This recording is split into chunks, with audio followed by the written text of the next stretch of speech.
Hey, so we're back with a new video. I like to save money, and I know you guys do too. So in today's video, I'm gonna be showing you one of the most basic maintenance tasks that you can perform on your car or truck. Let's go.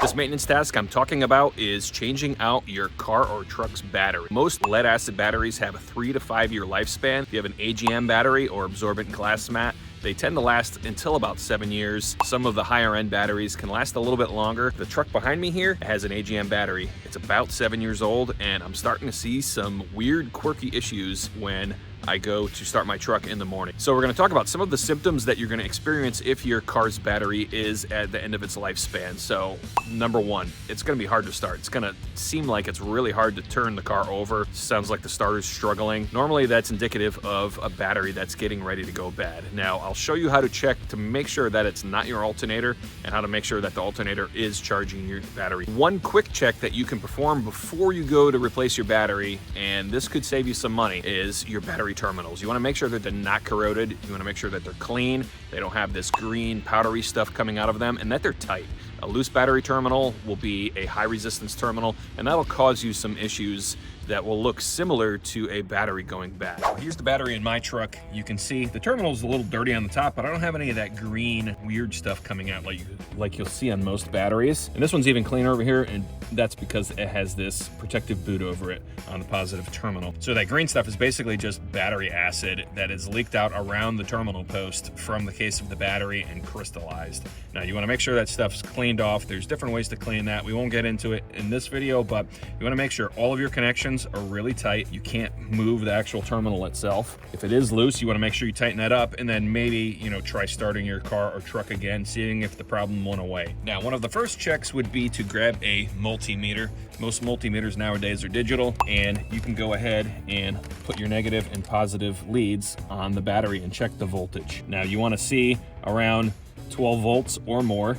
Typically, you won't see anything higher than that unless the car or truck is running, and we'll talk about that next. But if you see, 11.5 volts, that's probably a good sign that the battery is starting to go on its way out. Now, I was recently driving this, so this voltage is going to be a little bit higher because it's been charging the battery while I was driving. If there's an issue with your alternator, I'll show you how to check that. So if you don't have access to a multimeter like I do, you can go to any auto parts store like AutoZone, Advance Auto, Pep Boys, etc., and they'll normally check your battery for free. They have a diagnostic tool that they can clip on, and it'll do a load check and give you battery health. Now, I mentioned we can test our alternator. We want to make sure our alternator is charging. Some cars will not give you an indication when the alternator goes bad, and having a bad alternator is going to cause the battery not to recharge while you're driving, and then the drawdown on the battery from running accessories and the ignition system in your vehicle will cause that battery to drain down, and it won't be replenished if the alternator is faulty. If we check right now, we have 12.65 volts. Now I'm going to start the truck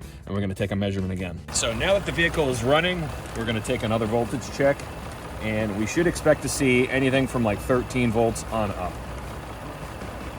All right, we have 14.63 holding steady there. So that's telling me that the alternator is putting voltage back into this battery to charge it and top it off while the vehicle is running. Now, that's just a quick down and dirty little check to do to make sure that the issue is not your alternator and that it's probably the battery. Now that we've checked the battery terminals and the alternator, I'm going to show you some of the weird issues I've been experiencing on this particular truck. It's a 2018 Ford F150 XLT with the 3.5 Ecoboost. So here's one of the weird faults that I'm getting since my battery decided to go on the fritz here. So steering assist fault, service required, so I'll hit OK. I've noticed also that my display defaults back to the main menu instead of being on trip and fuel. Heated seats that normally automatically come on for the driver's side are not coming on. And then also, if I try to put it in sport mode or tow and haul right here on the shifter, I get drive mode not available. Now, it was also saying that the windshield washer fluid level was low, and I'm like, no, it's not. I just filled it up. It's winter here. I'm using it a lot. And I'll even prove it to you. No, that's definitely not low. All right, so we're gonna talk about different battery types now. There's two main types, and it is flooded or lead acid, and then there's AGM, which stands for absorbent glass mat. Now, this vehicle behind me, this Ford F150, has an AGM battery. AGM batteries are typically more expensive. You're looking upwards of $200 or more, depending on the group size of the battery. The regular lead acid or flood type battery is a bit cheaper. If you're unsure of the battery type that you have, you can go on AutoZone.com, Advance Auto, so on and so forth, or even go to one of those places and they'll be able to look up the battery type for your vehicle. Right here on this battery, you'll see that it is an AGM battery. This is the original battery from 2018 when this truck was manufactured. You'll see BAGM 48H6.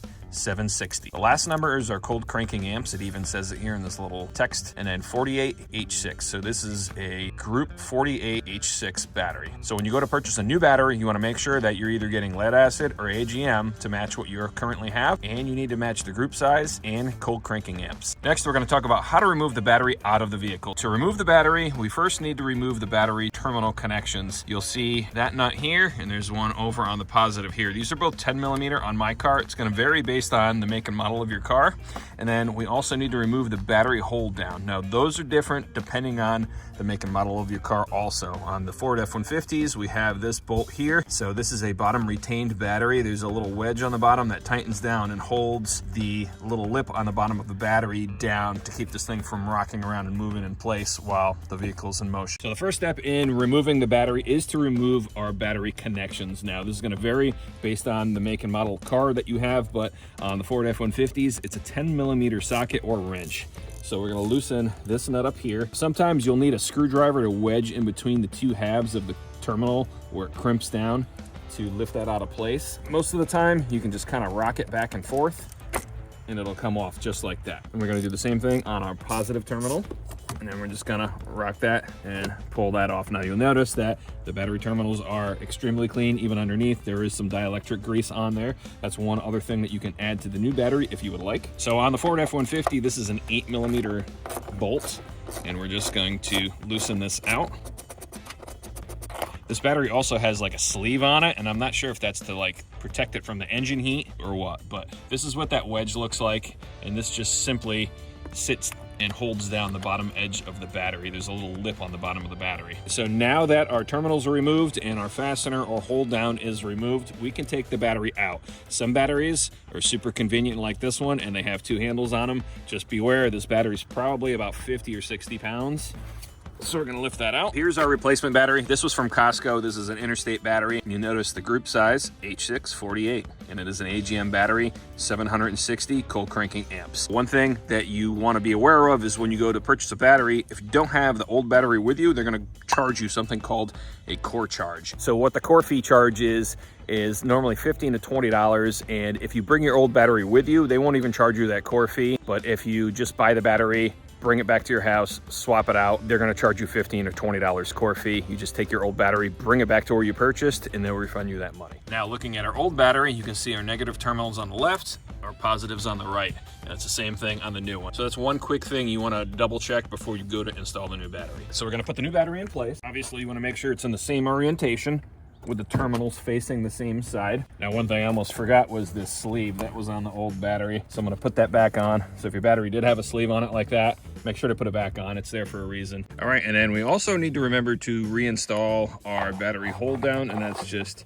simply sliding this back down into place using our 8 millimeter socket, and then tighten this down. Now, I did mention earlier about dielectric grease. You can buy dielectric grease. This is an older one I've had forever. This stuff lasts for a very long time, and it's basically just a silicone compound. It's more like a grease, and it just prevents corrosion on electrical terminals. So I'm just gonna wipe some of this around the battery post, and that's just gonna ensure that once we put the connection on the post, the connection between, or the surface area between the post and the inside of the actual connector itself can't corrode. Now the only thing left to do is to put our battery connections back on. What we're gonna do is we're gonna put the positive on first, and we're gonna make sure that it's pressed down all the way as far as it can go. And to do that, you basically just rock it back and forth. We'll get our 10 millimeter socket. So we're going to tighten this up until we can't move the terminal. All right, so I'm going to check it. That's on there really good. I'm going to take my rubber boot, put that back over the top. You may or may not have one of these. Now, when you go to put on the last terminal here, or negative terminal, don't be surprised if you hear a little arcing or sparking. And that's because there are items in your vehicle that constantly draw power. Yeah, there was a little sizzle there. We're going to make sure this is down all the way on our negative terminal. And we're gonna tighten this up and make sure that we cannot rotate this. We're just gonna do a once over. Battery is tight in place. All of our terminals are nice and tight. That's all there is to it. Super simple. All right, so let's get our keys and make sure it starts up.